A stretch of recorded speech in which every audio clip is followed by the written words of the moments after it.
Malam bang, malam. Kalau mau alap itu bang, apa harus di masjid atau sesama Islam aja bang? Sebenarnya mu'allaf itu persaksian iman. Persaksian iman bahwa kita menyadari sepenuh hati dengan ikhlas, ridho, mengakui tidak ada Tuhan selain Allah yang maha suci lagi maha tinggi, dan mengakui Nabi Muhammad sallallahu alaihi wasallam adalah rasul dan nabi penutup daripada nabi-nabi. Sah meskipun orang bersyahadat dalam kamar seorang diri, itu sah. Karena iman itu adalah urusan kita dengan Tuhan kita. Itu iman. Tetapi kenapa harus dipersaksikan? Karena banyak hal. Pertama, orang ini harus mengganti identitas. Yang kedua, kita hidup di negara hukum. Ketika ada yang terjadi bertalian dengan keyakinan, maka saudara muslim harus mempertanggungjawabkan kemudian apa yang terjadi kepada saudara muslimnya. Contoh misalnya, ketika saudara muslimnya meninggal dunia, dia adalah mu'allaf, tetapi tidak diketahui, maka keluarganya akan menguburkannya secara kafir, secara kufur. Maka dia harus memiliki identitas Islam, dan identitasnya itu harus disaksikan oleh khalayak banyak, supaya ketika ada apa-apa yang terjadi, maka umat Islam yang adalah saudaranya harus mengambil jenazahnya untuk dimakamkan secara Islami. Seperti itu bang. Ya, mengerti bang. Saya juga bukan Kristen yang taat seperti abang. Siapa ini, Acoy? Dia juga bukan Kristen taat bang. Dia katakan dia jarang baca Bible. Dia cuman modal nyerocos aja bang Acoy ini.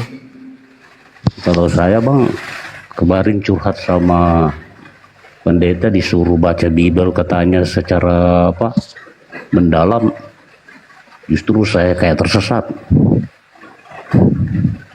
Karena saya tidak tahu Waduh, mengakui Tuhan itu dia seperti apa. Cari Tuhan untuk mengakui dia sebagai Tuhan itu di mana? Baca ayatnya di mana? Iya, sebenarnya gini bang. Kalau kita belajar tentang Bible ya, satu-satunya manusia selepas Nabi Musa alaihissalam yang bisa menjelaskan tentang Tuhan pencipta langit dan bumi itu hanyalah Yesus, bukan Paulus. Di dalam Yohanes 1:18, tidak ada seorang pun yang pernah melihat Allah, tetapi anak tunggal yang ada di pangkuannya, dialah yang menjelaskan tentang Tuhan tersebut. Dialah yang kemudian menerangkan, dialah yang mentafsirkan tentang Tuhan itu seperti apa, bagaimana, apa maunya, apa yang dikehendaki, apa larangannya, adab, apa perintahnya. Itu Yesus yang punya tugas itu untuk menjelaskan itu. Tak ada seorang pun yang punya hak kecuali dia pada masanya. Nggak boleh. Makanya di dalam Yesaya 31 bang, nomor 31 sampai 34, apa kata Tuhan di sana? Setelah dia melakukan perjanjian baru kepada Bani Israel, aku akan mengadakan perjanjian baru kepada Bani Israel dan Bani Yehuda, yaitu aku akan memasukkan hukum Taurat ke dalam batin setiap mereka. Jangan lagi ada orang yang mengajarkan tentang Tuhan, bahwa kenallah Tuhan itu, bahwa Tuhan itu begini, Tuhan itu kayak ini, Tuhan itu kayak begini. Jangan lagi, karena mereka sudah mengenal aku. Dan aku tidak akan lagi mengingat-ingat dosa mereka, tetapi aku akan menghapuskan dosa-dosa mereka. Tak ada lagi, jangan lagi ada orang mengajarkan Tuhan itu kayak begini loh, Tuhan itu begini, Tuhan itu enggak, jangan lagi. Jadi Yesus datang bukan mau menjelaskan aku Tuhan, enggak. Yesus datang menjelaskan Tuhan itu lebih besar dia daripada aku. Tuhan itu satu-satunya Tuhan dan aku hanya utusan. Tuhan itu di langit, di surga. Tuhan itu lebih besar daripada segala-galanya. Itu kata Yesus. Aku tidak dapat berbuat apa-apa. Yang maha kuasa itu adalah Bapakku. Yang memberikan kemuliaan itu adalah Bapakku. Yesus datang untuk mentafsirkan Tuhan itu. Makanya dikatakan, sudah sekian lama engkau bersama aku, wahai siapa? Wahai Filipus, mengapa engkau masih minta tunjukkan Bapa itu kepadaku? Barang siapa yang melihat aku, itu sama dengan melihat Bapa. Karena aku adalah utusan Bapa. Aku berkata bukan dari diriku sendiri, Yohanes 14:24, tetapi perkataan yang keluar dari mulutku adalah perkataan yang diperintahkan oleh Bapa untuk aku katakan dan aku sampaikan. Makananku adalah melakukan pekerjaan-pekerjaan yang aku lihat Bapa mengerjakannya, maka aku pun melakukannya. Yohanes 3 nomor 34. Jelas itu. Yohanes 4 nomor 43. Jelas itu, Bang.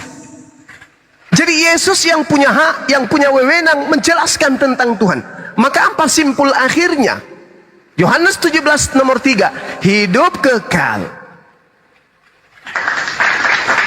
Simpul akhirnya itu, untuk apa kita beragama kalau kita tidak mendapatkan hidup kekal? Sedangkan hidup kekal menurut Yesus konsepnya ada dua yang harus kita imani.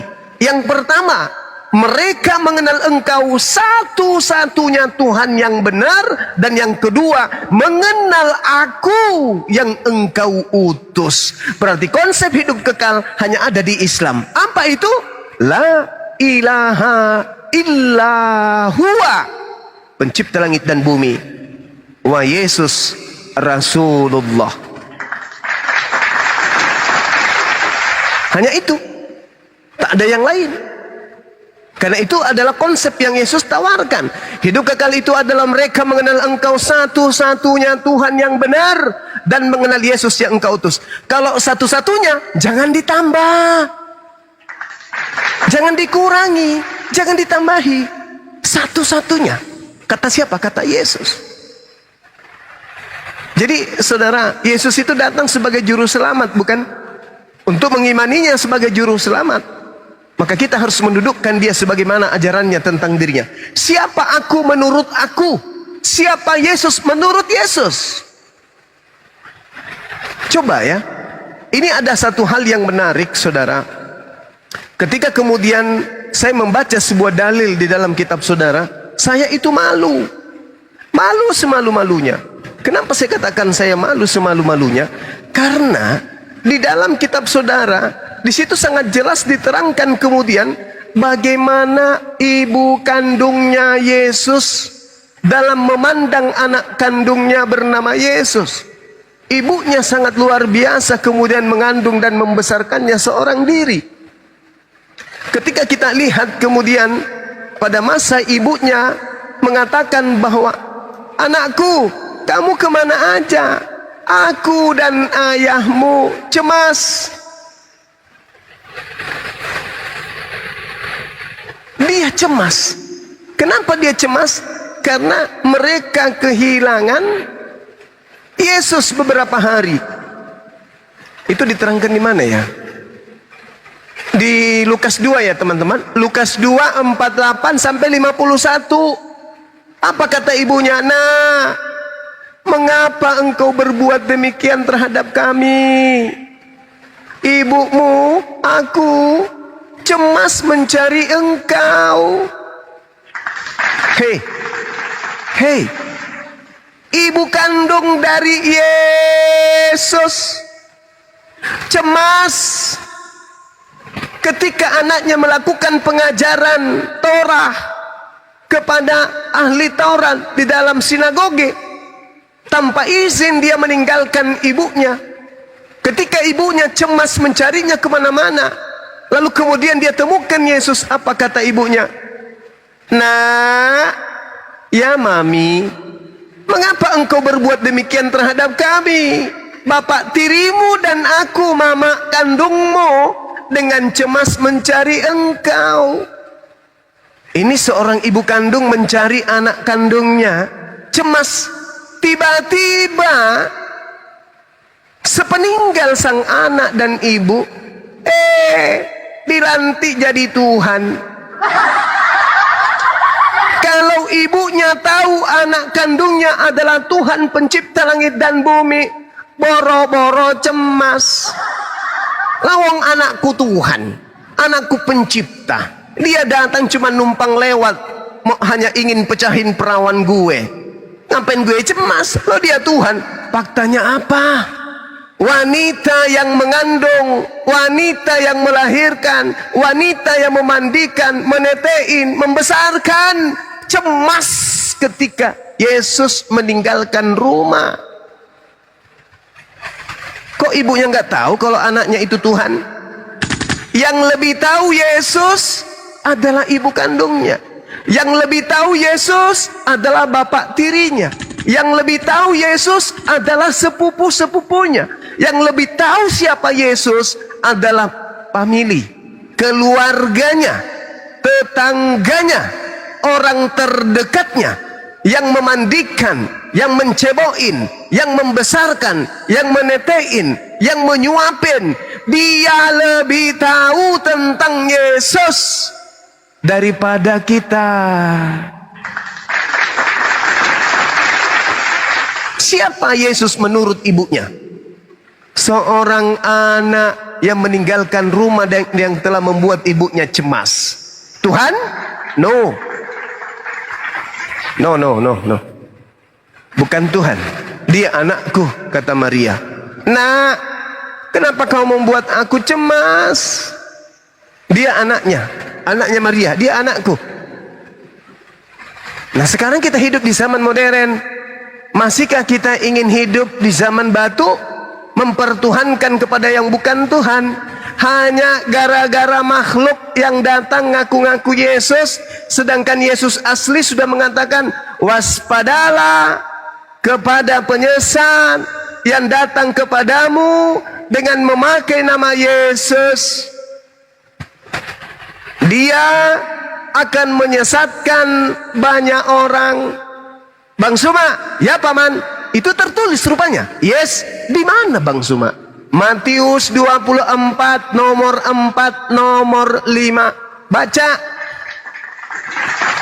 Wow, ternyata di situ memang Yesus betul-betul mengatakan, waspadalah kepada penyesat yang datang kepadamu dengan memakai nama Yesus dan berkata, akulah Kristus.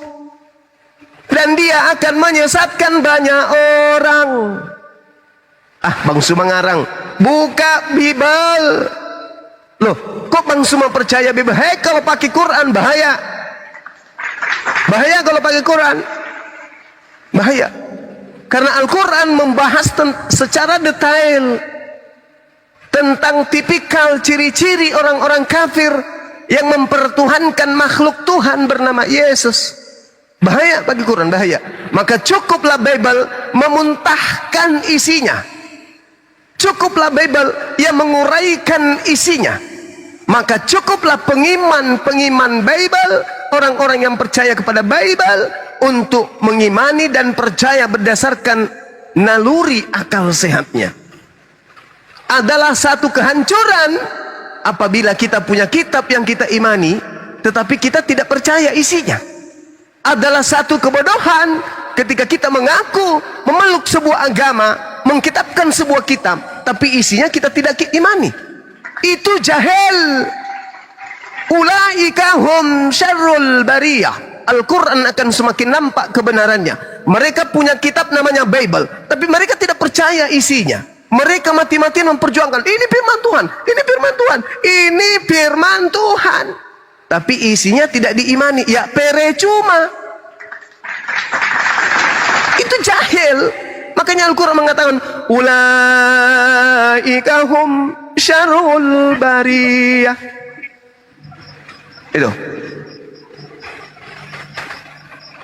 Itu kata Quran. Mereka adalah seburuk-buruknya makhluk. Karena kenapa? Dia punya kitab, tapi dia tidak imani isinya. Malah kalau ditunjukkan kebenarannya, kamu salah tafsir. Oh, kamu tidak ngerti. Karena tidak ada Roh Kudus dalam dirimu. Lah kamu mengerti enggak? Ditanya, kamu sendiri ngerti enggak? Apa katanya? Bang Suma, memang saudara baca di kitab mana itu? Kok saya baru dengar?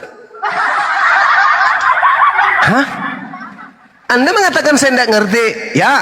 Anda mengatakan saya salah tafsir? Ya. Anda mengatakan coba baca satu perikop? Ya.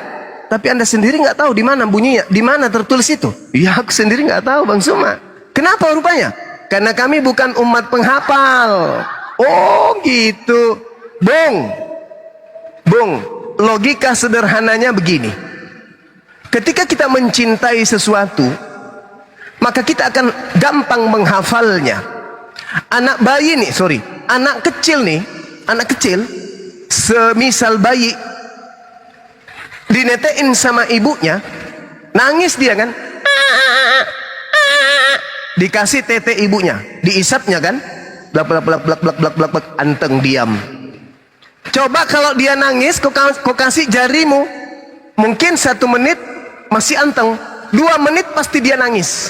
Kenapa? Dia hafal, insting hafalannya kuat. Ini bukan putingku, ini bukan puting ibu, ini jarinya bapak, soalnya bau rokok. Bayi aja punya insting cinta. Punya insting cinta. Sama seperti ketika kita mencintai seseorang, kita ingin menyanyikan sebuah lagu untuk dia, maka lagu itu akan kita hafalkan. Lah ini ada orang ngaku anak Tuhan, ngaku punya Bible, tapi dia nggak tahu isi Bible-nya itu apa. Itu adalah alasan dibuat-buat. Kenapa? Karena tidak ada tarik menarik, tidak ada daya tarik, tidak ada daya cinta, tidak ada hikmat di situ, tidak ada hikmat yang tersimpan di dalam buku tersebut. Kenapa? Terbukti penganutnya, yang mengimaninya, yang memegangnya sebagai buku panduan, tidak mengetahui isinya, tidak menghafal isinya, tidak bisa baca original teksnya. Kenapa? Karena pada sejatinya di situ tak ada cinta. Kenapa mereka suka dengan agama itu? Karena di situ bebas, mau ibadah bebas, sekali seminggu itu pun cuma datang nyanyi. Kemudian apapun bisa dimakan. Makanan yang paling disukai babi, minuman yang paling disukai alkohol, semuanya bebas, tak ada. Makanya disukai agama itu. Tapi bukan kebenaran yang membuat orang itu istiqomah, teguh pendirian terhadap agamanya, bukan. Tapi karena kenikmatan duniawi saja. Apa kata Yesus nih, terakhir nih ya, sebelum saya tidur. Apa kata Yesus dalam Matius 23 nih? Matius 23 coba dipelototin. Orang-orang Yahudi, orang Farisi telah menduduki kursi Musa. Tapi wahai kaum murid-muridku, jangan pernah kau mengikuti tipikal tabiat karakter mereka. Mereka hanya membaca, tapi mereka tidak mempraktekkan isi Torah. Itu kata Yesus. Jangan kau ikuti mereka. Mereka hanya berkata, ini Taurat, ini punya kita, ini firman Tuhan. Kami adalah pemilik firman Tuhan. Kami pelaku firman. Kami ini adalah rohani, Israel rohani. Mulutmu kawan, mulutmu bro, bawanu sambalu. Tapi praktek dalam keagamaan jauh dari panggang, jauh dari api. Gimana ceritanya? Ditanya, Yesus berkata, waspadalah kepada penyesat yang datang kepadamu. Udah ngomong 2 jam. Ujung-ujungnya, memang itu ada dalam Bible. Soalnya saya sudah 20 tahun udah pernah baca Bible. Cak Ayu, kami aja Muslim tahu. Kenapa kami tahu? Karena kami adalah pecinta kebenaran. Kami adalah penikmat ilmu pengetahuan. Bukan hanya dengar katanya ibu, katanya paman, katanya nenek. Enggak. Islam itu adalah orang yang dituntun dari sejak awal. Ikra, ikra, ikra, ikra. Pahami, dalami, tadabburi. Ya, tanamkan di dalam benak akalmu, pikiranmu. Afala tatafakkarun, afala ta'qilun. Nah, jadi seperti itu saudara. Kembali kepada tema kita, bahwa Yesus mewanti-wanti akan datangnya Yesus palsu. Dan alhasil Yesus palsunya berkarya, 2 miliar lebih manusia di atas muka bumi ini mempertuhankan Yesus palsu yang datang kepada Paulus. Demikian.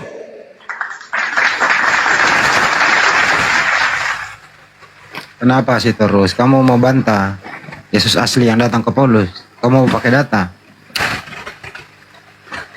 Oke lah, data buktikan kalau Yesus asli yang datang ke Paulus. Gimana ceritanya bang? Yesus aslinya manusia, yang datang kepada Paulus bukan manusia. Ya benar. Yesus berkata, sebelum terangkat, aku akan datang sebagaimana waktu aku terangkat. Yes, Bang Handi hebat. Itu diterangkan dalam Kisah Para Rasul 1 nomor 11. Malaikat pun berkata, wahai kalian, ya paman, Yesus yang kalian lihat terangkat ke langit, ke surga, akan datang kedua kalinya, sama seperti engkau melihatnya terangkat. Naik terangkat dengan jasad, datang kedua kalinya pun dengan jasad. Sedangkan yang datang kepada Paulus tidak ada jasad, hanya suara saja dan cahaya. Na'udzubillah thumma na'udzubillah. Jadi celakalah orang yang murtad, yang ngaku-ngaku aku lagi sholat tahajud paman, tiba-tiba ada asap tebal, boom boom boom, pak pak pak pak pak pak pak pak pak pak pak pak pak. Siapa lu? Aku Yesus. Akulah jalan kebenaran dan hidup. Aku datang kepadamu untuk kemudian memenangkan jiwamu agar engkau sujud menyembah kepadaku. Besok ke gereja. Ada lagi yang ke umroh, ya kan ya? Ke umroh mungkin pakai uang judi, atau mungkin pakai uang palsu, atau pakai hasil apa gitu ya, habis menang lotre atau apa. Umroh dia kan, begitu umroh dia mimpi ketemu dengan manusia gondrong dan berkata, iya bam bam bam, iya bam bam bam, iya bam bam bam. Aku melihat wajahnya, tengok bercahaya seperti bulan. Aku tidak melihat wajahnya langsung, tapi hanya sebuah cahaya di atas kepalanya, rambutnya panjang berjubah putih, dan dia berkata, akulah Yesus. Masih adakah rokok sebatang? Bagi dulu. Habis itu pulang di Indonesia cerita, besok hari Minggu dibaptis, Ayo. Padahal Yesus aslinya itu nanti datang di akhir zaman. Kata Yesus di dalam Matius 24 nomor 27 nomor 30, ketika aku datang, seluruh manusia di atas muka bumi akan melihat aku di atas awan beserta dengan para malaikat. Itu kata Yesus. Dan aku datang sebagai anak manusia, bukan sebagai anak setan, anak hantu, tetapi aku datang sebagai anak manusia. Apakah itu tertulis dalilnya Bang Suma? Tertulis. Di mana Bang Suma?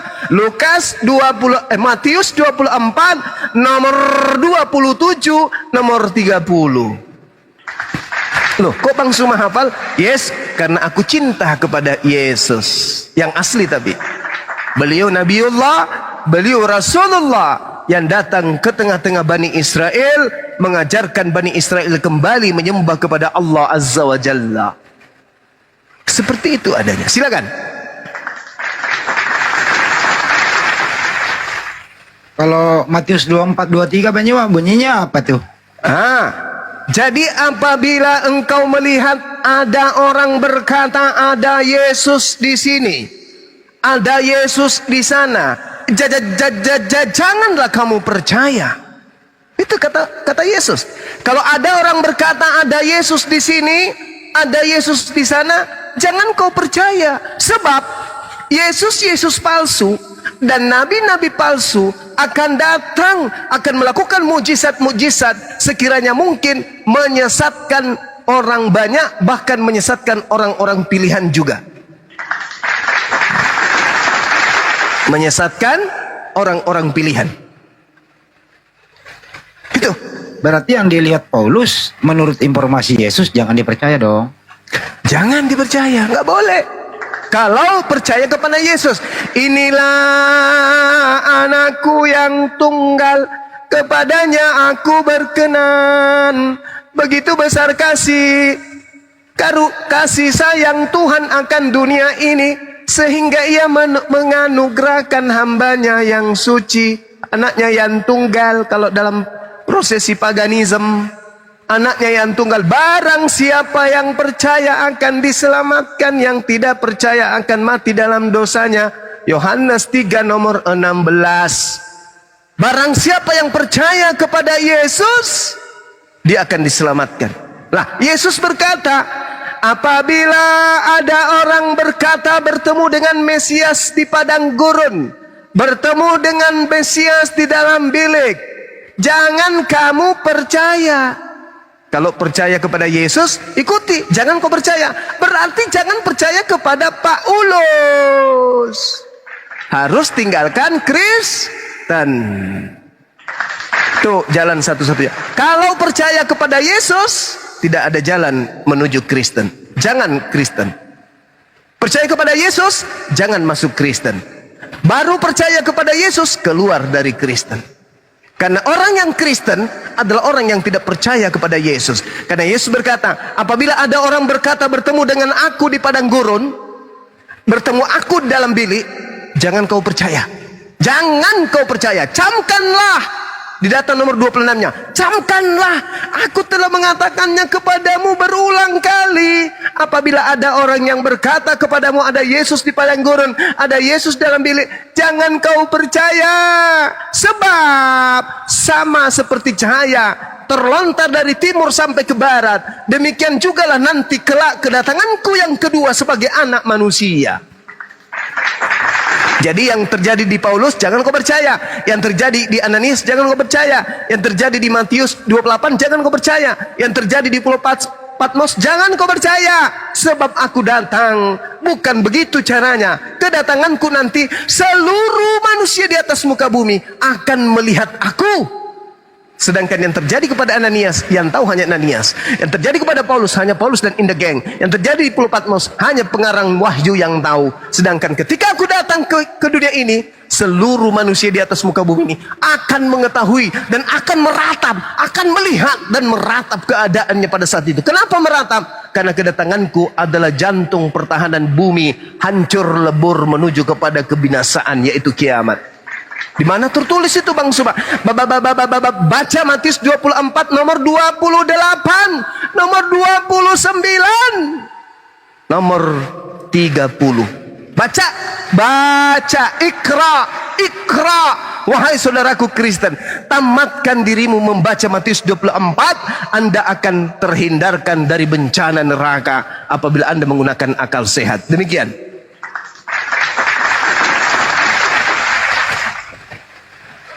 Ada yang bisa mengkanter pakai data? Enggak ada Bang Zum, enggak ada Bang Handi.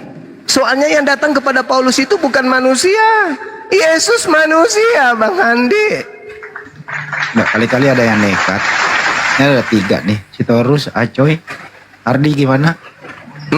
Ardi lagi. Masya Allah, fi syukran. Izin Bang Handi, Gurunda, Ya. itu di bawah ada yang Bang Good Padar minta nomor rekening API gitu. Kenapa? Bang Good Padar itu minta nomor rekening API. Masya Allah.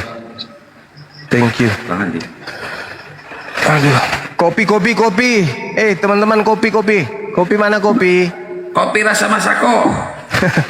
Masakonya masih ada, kopinya yang habis nih. Itu Bang Handi, Bang Good Padar tuh di. Oh iya. Atau naik aja Bang Good Padar.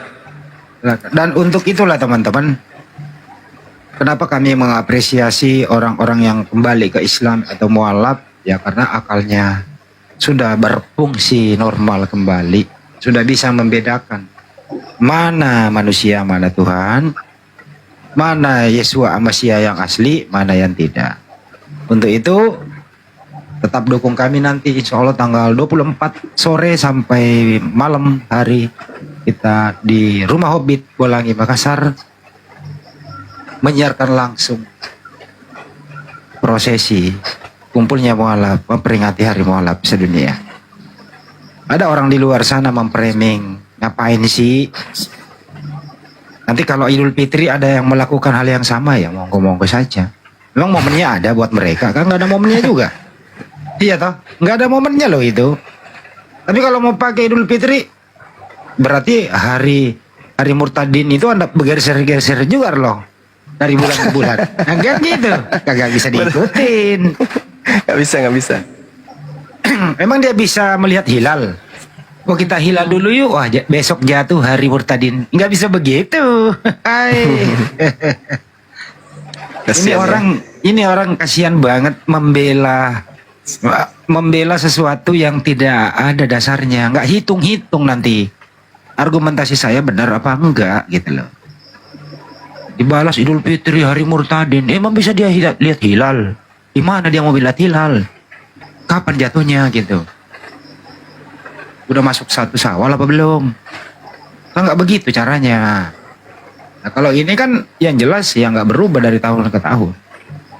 Ya untuk mualaf semangat belajar terus, jangan sampai terkalahkan oleh framing-framing baik intern maupun ekstern. Dukung kami teman-teman ya, stay tune di Rumah Hobbit Bolangi nanti pada momen yang ditunggu-tunggu. Tim dari Jakarta insya Allah berangkat 24 pagi. Wih, Insya Allah sampai Makassar jam 10 siang lah, langsung makan soto Makassar. Siap Kang? wih, keren. Siap, insya Allah. Bang Aidil, barakallah, berkah jazakallah khair. Iya, Khairan tapi kasihan, ngomong-ngomong ini Bang Aidil. Bang Acoy, jangan-jangan perlu napas buatan ini kayaknya di Udah Bang Acoy. udah pingsan. Insya Allah kalau dia gunakan akal akan sampai kepada hidayah. Itu aja. Amin. Amin. Dan yang ingin Masya berbagi Allah. belum selesai tadi Bunda. Yang ingin berbagi misalnya mau menyumbang bawang 2 ton, bawang putih 2 ton, beras garam 2 ton, ya silakan saja. Tapi kalau kira-kira agak berat, ya diringankan aja. Kan bisa melalui online. Tentu melalui rekening Yayasan Makassar Mualaf Center Indonesia. Di mana itu di 401 tambah 3000 tambah 171 tambah 73. Bank Tabungan Negara atas nama Makassar Mualaf Center Indonesia. Di framing lagi di nanti saat. Bodo amat. Gak ada urus.